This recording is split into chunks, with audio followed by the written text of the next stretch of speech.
Hey there, everybody. We just pulled this tray of young ficuses, and I thought I'd just tell you what we're up to at this stage in their life. You can see that some of them have some pretty dramatic shapes. Got some pretty aggressive wiring in some areas just to get some nice bends. You can see that one's pretty wild and long. Idea here is just to get some nice shape in them. Pull some more. There's a couple back here, and you can see that they're coming along. We tend to keep a little more branches than we probably need. And you can see that there's some crazy reverse taper starting in this one, just where the wire is constantly biting. And so that's the task today, is just go through, check any of the wires, make sure they're not biting too bad. These guys are growing super fast, though. They're growing from cuttings. This is probably entering their third year from a cutting. So we hope to get a lot of nice growth out of them this year in the really hot greenhouse. They love it in there.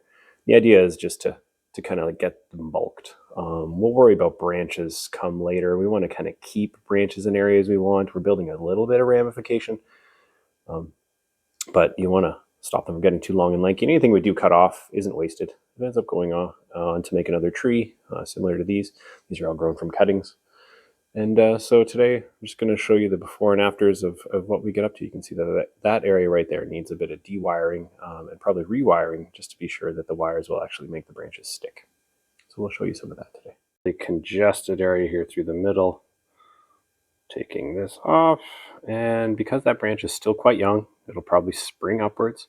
So we're just going to reposition it lightly along the trunk as an anchor point. This one is actually connecting these two branches.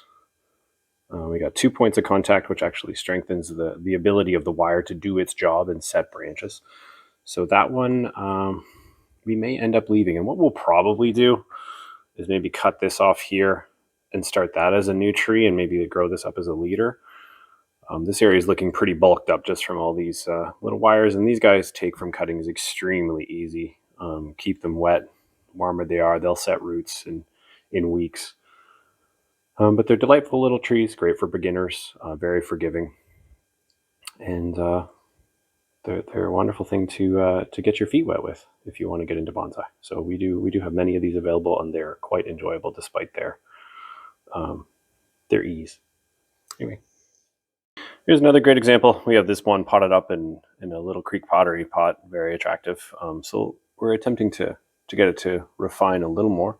You can see, though, that we did put a lot of aggressive wire on it to give it this nice little shape here, and actually it bit in pretty good in a couple areas. It was really thick gauge wire that I just removed.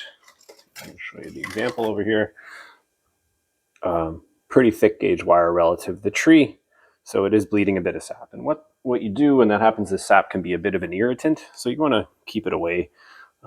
Obviously keep it away from your eyes and don't eat it. But a little spray of water will actually seal that wound. You'll also notice if you do any trimming of these, they'll also bleed sap.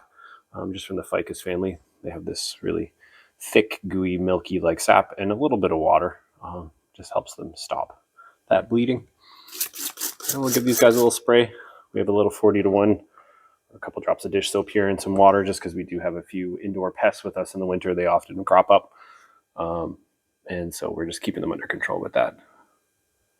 Anyway, so delightful little tree starting. Build out the canopy, get our diamond shape, our triangle shape, I should say, and continue to develop this guy. Got a long life ahead of him.